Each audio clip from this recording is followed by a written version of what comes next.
So, you've been working out, getting buff, feeling good about yourself. Congratulations. But you have the joints of a 90-year-old man with herpes.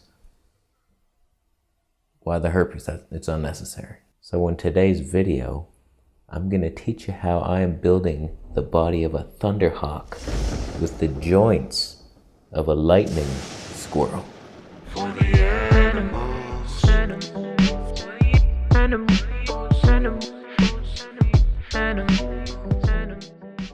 So I've been working out for about 2 years now. My progress is laughable, I realize that. I'm the butt of the joke. I don't care. I feel good about myself, and that's all that should matter. Get a grip of yourself, how big a nigga need to be. So I myself follow the Convict Conditioning protocol. It's body weight only. And I wasn't following it correctly for a long time. I just jumped into the hardest exercise I could do. There's 6 movements. You got your push-ups, your leg raises, we got your pull-ups, throw some squats in there, the handstand push-up, and the bridge. So these are the 6 basic movements that work the entire body. You don't need to go beyond that. You can have a little fun, mix things up if you want to do a balancing, underhanded one, like a sex thing, go for it. I'm happy with doing just these 6, and each exercise has a 10-step progression. So just for an example, the push-ups, you start with the wall push-up. It's a very easy exercise, and once you can do 3 sets of 50 of those, you move on to the next stage, which is an incline push-up. You move a little lower, so you're angling your body a little more, then you do the girly push-up on your knees, and then you start doing a half push-up. So they're progressively getting harder, leading your way up to the one-armed push-up, and that is the key to building strength with calisthenics, in my opinion, the one-limbed movements. There's a reason the baby steps exist, and that's to build up the joints. You may have the muscular strength to jump right into the uneven push-up maybe, and you can do 10 of those, and you're like, yeah, this is good. But I'm telling you right now, you will run into problems with your joints and your tendons. This is what happened to me on the handstand push-up. I didn't realize there was steps. I hadn't gotten that far in the book, and I just saw them one day, and I was like, okay, you start with the handstand push-ups, and I could do like 4 of them, maybe half. I couldn't go all the way till my head touched the ground, but I was doing them, and I'm like, I'm strong as shit. But my shoulders started hurting. That's step 10, or probably not. I think step 10 is the one-handed, but that's way up there. It's like stage 8. And you have to build up slowly with the little headstand, and then a crow stand, and then a handstand. Fluctuating your way through life. That didn't make sense. So I started back at the very beginning for each exercise, and I'm progressing faster through certain ones. I'm so much stronger in the push area. I'm blasting my way through the push exercises. I'm just genetically potentialed in the chest area. But in the pull-ups, I'm weak as shit. In the bridges, I'm awkward as a squirrel trying to ride a turtle down a waterfall. So yesterday was pull/squat day, and let's take a look at my workouts. I'm on stage 3 of the pull-ups, which is the jackknife pull-up. So I struggled mightily with the second stage, which was just like under a table, pulling yourself up. And it's because I didn't have the grip strength. And I'm realizing it's so important to go through these baby steps, because it's not necessarily building huge lats or biceps. It's working your tendon strength in your hands and the forearms. That's where I feel it. That's where my muscles start failing on these earlier stages, because I've never done them before. So when I went through the Convict Conditioning program before, I skipped up straight to the full pull-up. And by the time I got to the stage where I'm supposed to be doing half one-armed pull-ups, I couldn't even hold myself there. I tried to hold myself and I fall. Like, I didn't have the strength in the forearms, the wrist, the grip. So trust me when I say this, when I get to that stage, I'll be doing it. I'll be doing it. I'm doing things right this time. So now I'm on to the jackknife pull-up. And it's kind of an awkward thing because you're supposed to have your feet balancing on a chair or a table, and then you're doing pull-ups. So you're taking some of the weight off. It's not your entire body weight that you're pulling up, but I don't have that. So I found a park near my house, and initially I found a swing, a little chair swing with bars up top. So I tried doing those, but they were way too easy. I could tell that the angle wasn't right.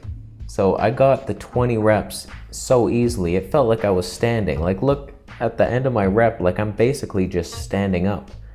So I looked around in the park and I saw another device, and it was much more in line. It just took a little bit of weight off.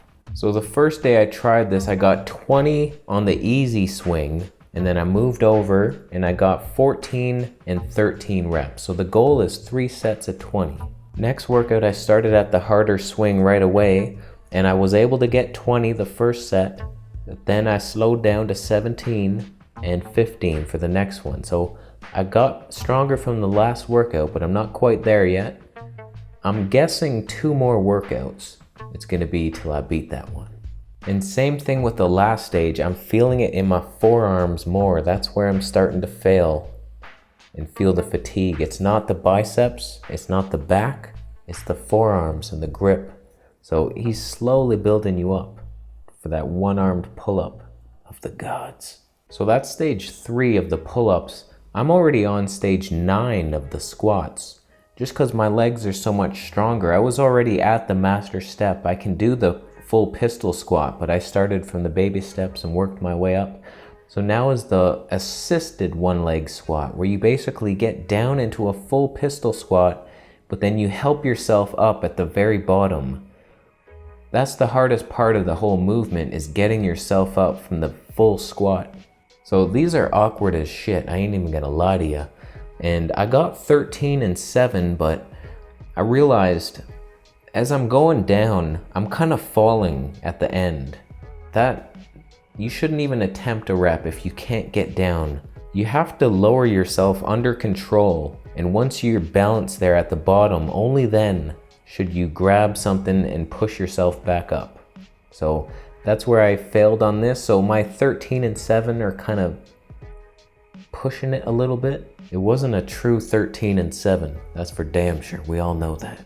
But next workout, I will make sure that I'm under control, and if I can't do any more, then I don't, that's what I'm at. So I feel like I'm getting a lot stronger now, especially with the diet change. The 1 meal a day diet's back, the hormones are boosted, I'm off the fruit diet. That's what happened to me. I built all my muscle on the high-fat vegan diet, 1 meal a day, and then my digestion was all messed up, so I had to come off it. I went on a fruit-based diet, hoping I could keep my muscles, but I couldn't. I just slowly started getting thinner and thinner. I looked really good after 1 month on the raw diet, just because I had lost what bit of body fat I had, and so I looked a little more shredded, but I was just steadily losing size. So the diet wasn't adequate. I don't know if it was a lack of protein, a lack of hormones from the fruits, not enough fats. It wasn't doing me any favors, and my gut feels better eating the restaurant meals anyway. So fruit, you know where to go. Somewhere else. So let me know if you want me to keep doing these progress videos as I reach my way up the steps towards my one-armed movements. It's fun for me to do. I'm gonna work out anyway, I might as well film it, give you a little tip here and there if I have one. And if you're doing this, is anybody doing this? The Convict Conditioning 100%? I love these all or nothing approaches sometimes. I need the freak diet, the 1 meal a day. It's like, boom, that's special. And then for the workouts, I like not using weights ever, even though they could be beneficial. I prefer my body is the weight. So let me know if anybody's doing the Convict Conditioning. I know there's Carrie Eats Plants. Go check her channel out. She's a woman doing the calisthenics. What's your excuse? You're gonna let her pass you? I think she almost passed me in one of the stages. I was like, oh, hell no. Oh, hell no, you ain't passing me. I'm a man. A man boy. A man like. I'm man enough. Okay, I think we're done here. Thanks for watching the video. Thumbs up if you liked it.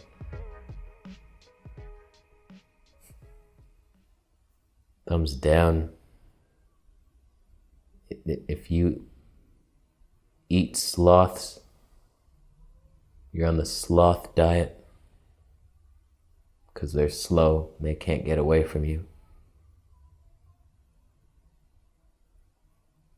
Why don't you go for a harder animal to find, like a tofu bird? You could be vegan and still build muscle. You may be lacking sloth 14, vitamin you only get from sloth powder, but you can synthesize it as a vegan, but you'll die. Okay, we're done here. Thanks for watching. Get yourself a Vegetable Police t-shirt. Watch my music videos. Did you see that music video? Did you love it? It was just a freestyle. And then I wrote a chorus. Brett was supposed to sing it, but yeah, he didn't sing it the way I wanted him to. So I fired him. Okay, watch the video, buy it on Bandcamp, and we'll see you next video.